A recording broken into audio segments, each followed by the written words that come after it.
VERB stock analysis and price predictions for Monday. Is Verb Technology company stock a buy? But we're breaking all this down in this quick and short 1 minute video. Especially now looking at Verb, this thing is bullish, definitely bullish.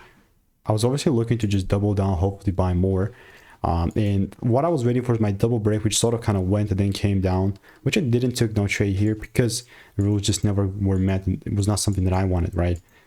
Not something that I was comfortable with, you know, risking a -1R. So especially now with this, I mean, it's a bullish range. Here's my demand zone. And the only thing, I mean, I do have, I think, a few receipts in the Discord. Yeah, I got 3, which is great.